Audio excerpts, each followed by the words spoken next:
the story of Motown starts off with this man, Berry Gordy, right? Who's basically an entrepreneur. He cares so much about doing something that's going to uplift him from where he's starting off. Detroit is a very beautiful city. The very first Detroit musician to gain popularity was a man named John Lee Hooker, I think. And basically he comes from the South. And the reason why he goes to Detroit is, any guesses why would a musician come from the South and go to Detroit? Is something that I want you to think about. How did all these musicians get here? Why would anybody go to Detroit during this year? And the answer is because there you go, work, we're getting close. Car, that's right, exactly. Who's up there?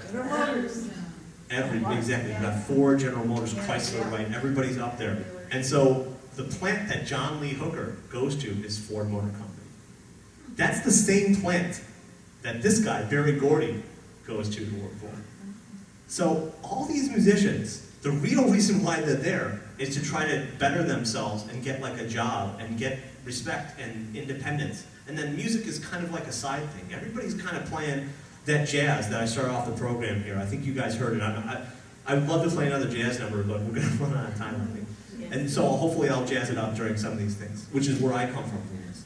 These songs to me are like a basis for expressing yourself on. But for each of these songs, there was an iconic way of doing it. And it was created, headed up by Berry Gordy.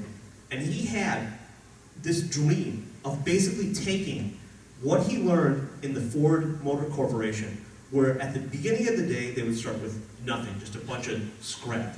You know what I mean? Well, not scrap.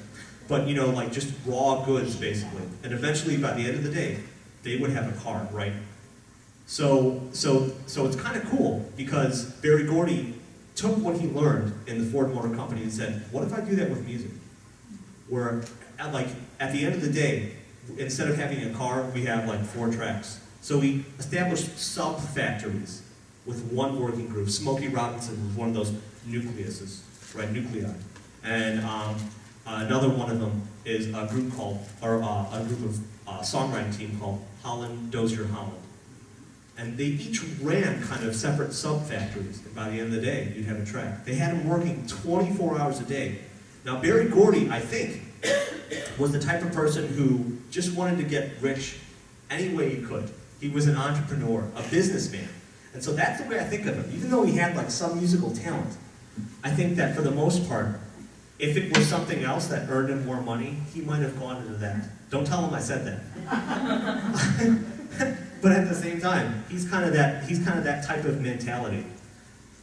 And so it's no surprise that he tried other ways of making money first. He started writing for this guy named Jackie Wilson. Who knows Jackie Wilson? This is from Chicago. Right, exactly. Now, John Lee Hooker, for some reason, bypassed Chicago, and it was because of the car industry, and that's what you're going to find out. The reason why Detroit was the nucleus is because everybody wanted to work, get a steady paycheck, basically. And so they migrated from all over the place.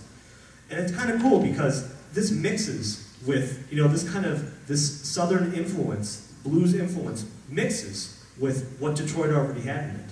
So with the kind of the harder R&B, you've kind of got this soulful, more down-to-earth feel.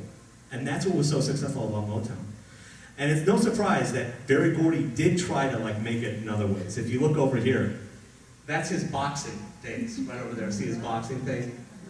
And he decides to open his own record label after making a bit of money from a Jackie Wilson song that he wrote. And he takes it, he tries to make money off of music in other ways by opening a record company, by opening a place that sold records, excuse me. And then he opens Hitsville, USA. It starts off with just basically a house that he buys.